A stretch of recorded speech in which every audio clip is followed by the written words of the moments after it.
Le président Trump a tenu une conférence de presse avec le premier ministre Netanyahou d'Israël le mardi 4 février 2025. Merci beaucoup. C'est beaucoup de presse. Félicitations, vous les attirez. Vous les attirez vraiment. Aujourd'hui, j'ai le plaisir d'accueillir à nouveau le premier ministre israélien Benjamin Netanyahou à la Maison-Blanche. C'est une sensation merveilleuse et un événement merveilleux. Nous avons eu des discussions fantastiques et merci beaucoup avec votre équipe. Il est le premier chef d'État étranger à visiter pendant notre administration. Et Bibi, je veux dire, c'est un honneur de vous avoir avec nous. Au cours des 4 dernières années, l'alliance entre les États-Unis et Israël a été mise à l'épreuve plus que jamais dans l'histoire. Mais les liens d'amitié et d'affection entre les peuples américains et israéliens ont perduré pendant des générations et ils sont absolument indestructibles. Ils sont indestructibles. Je suis confiant que, sous notre direction, l'alliance chérie entre nos deux pays sera bientôt plus forte que jamais. Nous avions une grande relation.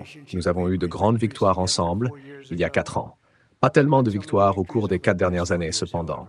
Pendant mon premier mandat, le Premier ministre et moi avons forgé un partenariat extrêmement réussi qui a apporté la paix et la stabilité au Moyen-Orient comme on n'en avait pas vu depuis des décennies. Ensemble, nous avons vaincu l'État islamique. Nous avons mis fin à l'accord nucléaire désastreux avec l'Iran, l'un des pires accords jamais conclus, soit dit en passant, et avons imposé les sanctions les plus sévères jamais appliquées au régime iranien. Nous avons affamé le Hamas et les autres mandataires terroristes de l'Iran et nous les avons affamés comme ils n'avaient jamais vu auparavant. Les ressources et le soutien ont disparu pour eux.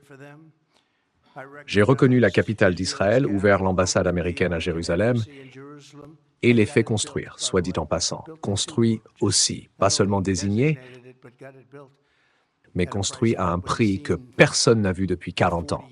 Nous l'avons construit. C'est magnifique, tout en pierre de Jérusalem, juste à proximité, et c'est quelque chose de très spécial. Et j'ai reconnu la souveraineté israélienne sur le plateau du Golan, quelque chose dont ils parlaient depuis 70 ans et ils n'ont pas pu l'obtenir.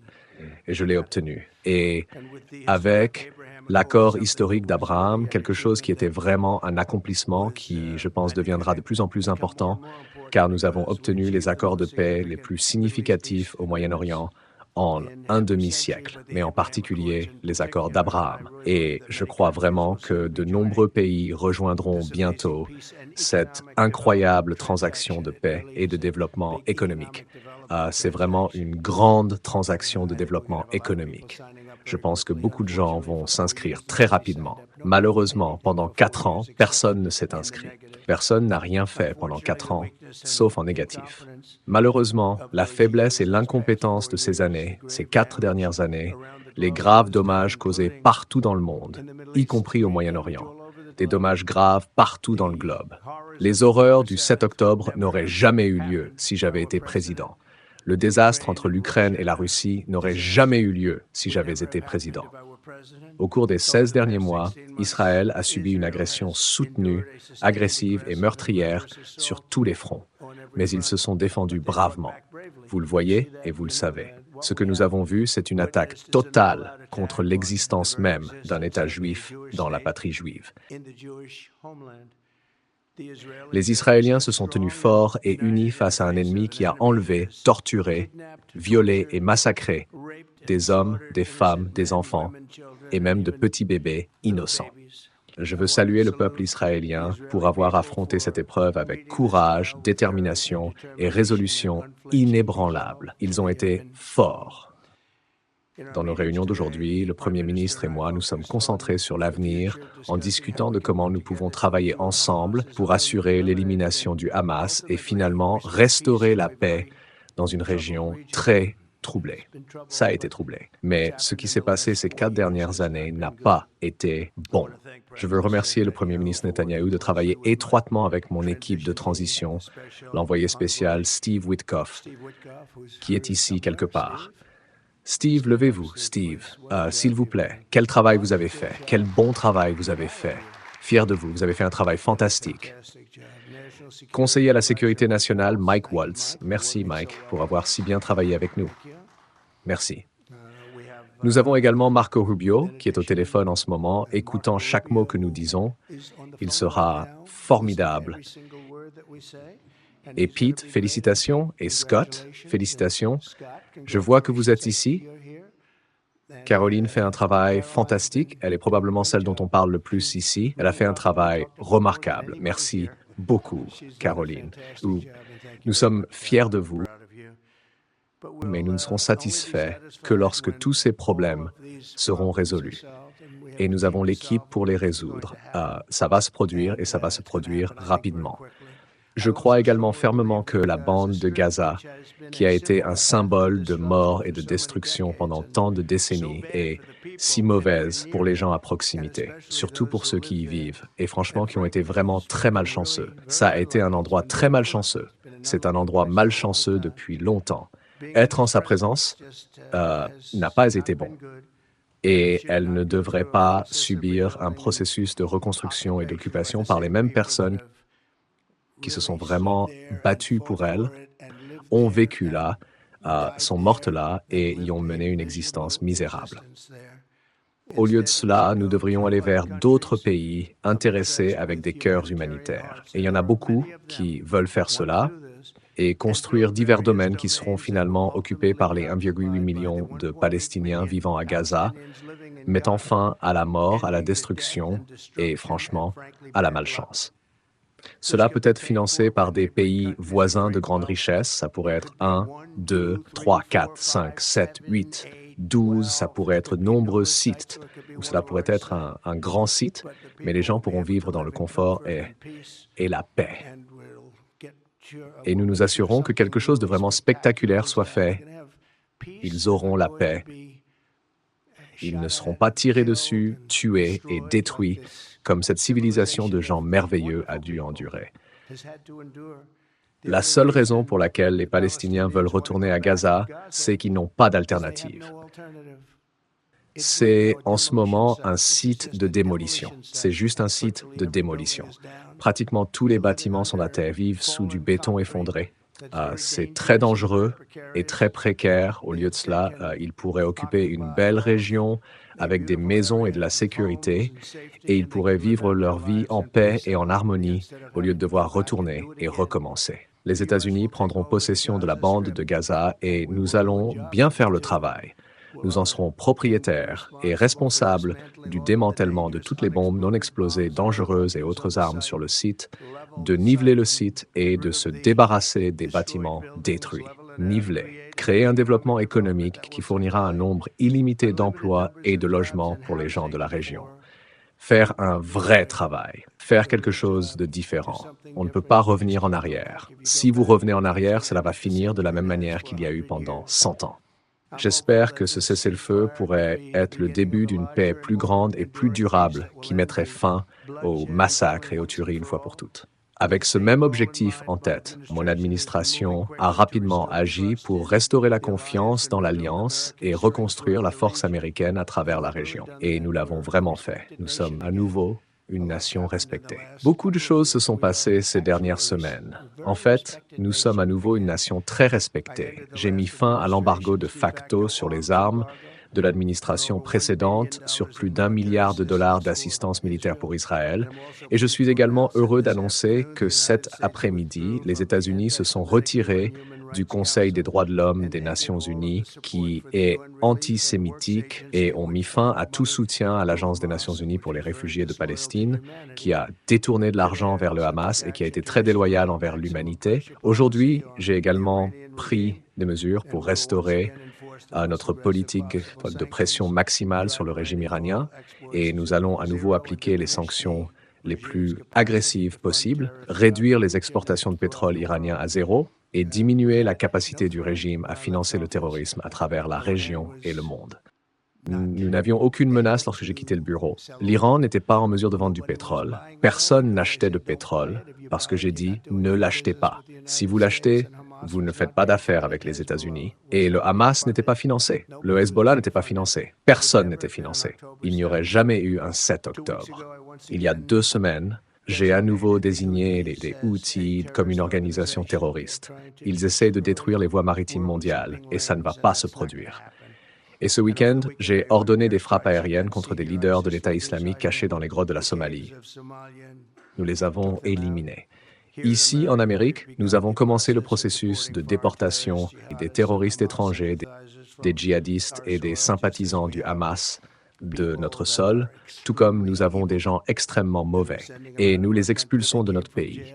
Ils venaient de prisons, ils venaient d'institutions mentales et d'asiles d'aliénés, et ils ont été déversés dans notre pays. Ce sont des membres de gangs, et nous les sortons à des nombres que personne ne peut réellement croire, et chaque pays reprend ces personnes. Ils disaient qu'ils ne les reprendraient jamais, et ils les reprennent tous, et ils les reprennent très volontiers. Et j'ai récemment signé un décret exécutif pour lutter contre la vague abjecte d'antisémitisme que nous avons vue à la suite des attaques du 7 octobre. Ensemble, l'Amérique et Israël vont renouveler l'optimisme qui brillait si fort il y a juste 4 ans. C'était vraiment une lumière vive et belle. Nous restaurerons le calme et la stabilité à la région et étendrons la prospérité, les opportunités et l'espoir à nos nations et pour tous les peuples du Moyen-Orient, y compris les nations arabes et musulmanes.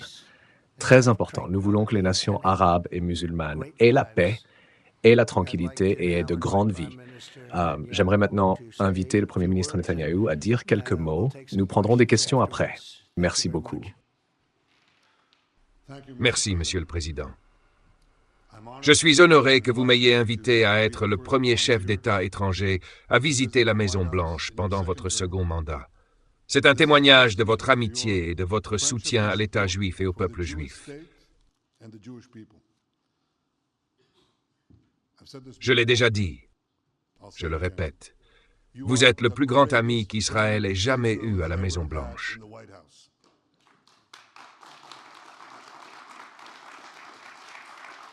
Et c'est pourquoi le peuple israélien a un respect énorme pour vous. Au cours de votre premier mandat, vous avez reconnu Jérusalem comme capitale d'Israël. Vous avez déplacé l'ambassade américaine là-bas. Vous avez reconnu la souveraineté israélienne sur le plateau du Golan. Vous vous êtes retiré de l'accord nucléaire désastreux avec l'Iran.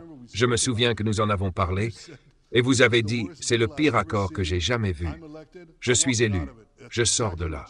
C'est exactement ce que vous avez fait, et moi je pense que ça parle fort pour le simple bon sens. Juste regarder les choses et les voir telles qu'elles sont. Et bien sûr, vous avez également négocié les accords d'Abraham révolutionnaires, dans lesquels Israël a fait la paix avec 4 États arabes.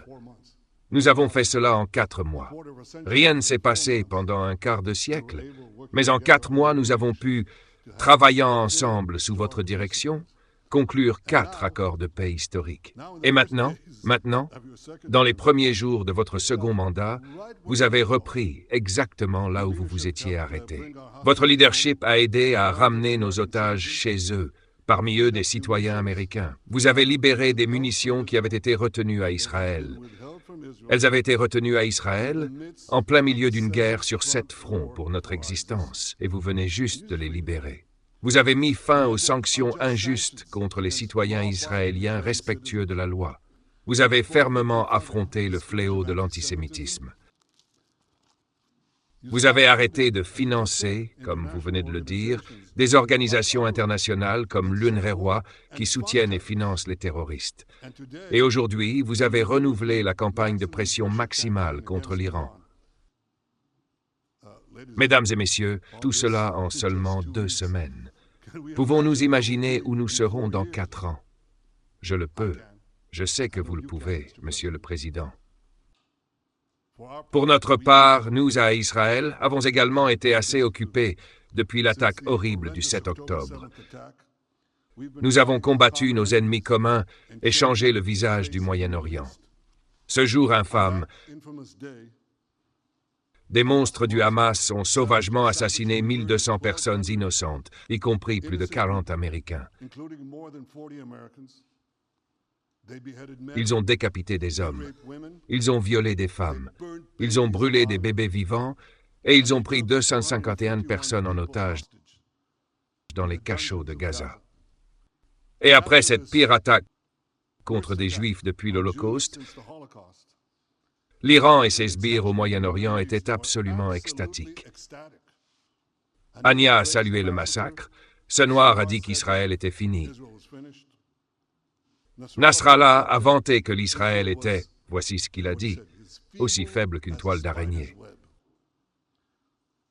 Eh bien, Monsieur le Président, Ania est partie, ce noir est parti, Nasrallah est parti, nous avons dévasté le Hamas, nous avons décimé le Hezbollah, nous avons détruit les armements restants d'Assad et nous avons handicapé les défenses aériennes de l'Iran. Et en faisant cela, nous avons vaincu certains des pires ennemis de l'Amérique. Nous avons éliminé des terroristes recherchés depuis des décennies pour avoir versé des rivières de sang américains, y compris le sang de 241 Marines assassinés à Beyrouth. Nous avons accompli tout cela avec l'esprit indomptable de notre peuple et le courage sans limite de nos soldats. La Bible dit que le peuple d'Israël se relèvera comme des lions. Et mon Dieu, nous nous sommes relevés. Aujourd'hui, le rugissement du lion de Juda est entendu fort à travers le Moyen-Orient. Israël n'a jamais été plus fort, et l'axe de terreur iranien n'a jamais été plus faible. Mais comme nous l'avons discuté, Monsieur le Président, pour sécuriser notre avenir et apporter la paix à notre région, nous devons terminer le travail. À Gaza, Israël a 3 objectifs. Détruire les capacités militaires et gouvernementales du Hamas, sécuriser la libération de tous nos otages et garantir que Gaza ne représente plus jamais une menace pour Israël. Je crois, Monsieur le Président, que votre volonté de remettre en question la pensée conventionnelle, une pensée qui a échoué encore et encore, votre volonté de penser hors des sentiers battus avec des idées nouvelles aidera à atteindre tous ces objectifs. Et je vous ai vu faire cela de nombreuses fois. Vous allez directement au but.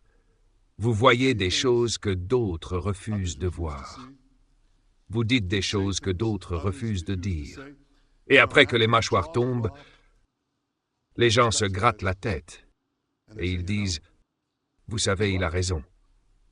Et c'est ce genre de pensée qui nous a permis de conclure les accords d'Abraham. C'est ce genre de pensée qui va remodeler le Moyen-Orient et apporter la paix. Nous sommes également d'accord sur l'Iran. C'est ce même Iran qui a essayé de nous tuer tous les deux. Ils ont essayé de vous tuer, Monsieur le Président. Ils ont essayé à travers leur mandataire de me tuer. Nous sommes tous les deux engagés à contrer l'agression iranienne dans la région et à nous assurer que l'Iran ne développera jamais d'armes nucléaires. Monsieur le Président, Mesdames et Messieurs, Israël mettra fin à la guerre en gagnant la guerre. La victoire d'Israël sera la victoire de l'Amérique. Nous ne gagnerons pas seulement la guerre. En travaillant ensemble, nous gagnerons la paix. Avec votre leadership, Monsieur le Président, et notre partenariat, je crois que nous forgerons un avenir brillant pour notre région et amènerons notre grande alliance à des hauteurs encore plus grandes. Merci. Merci beaucoup, Bibi. Très bien, merci.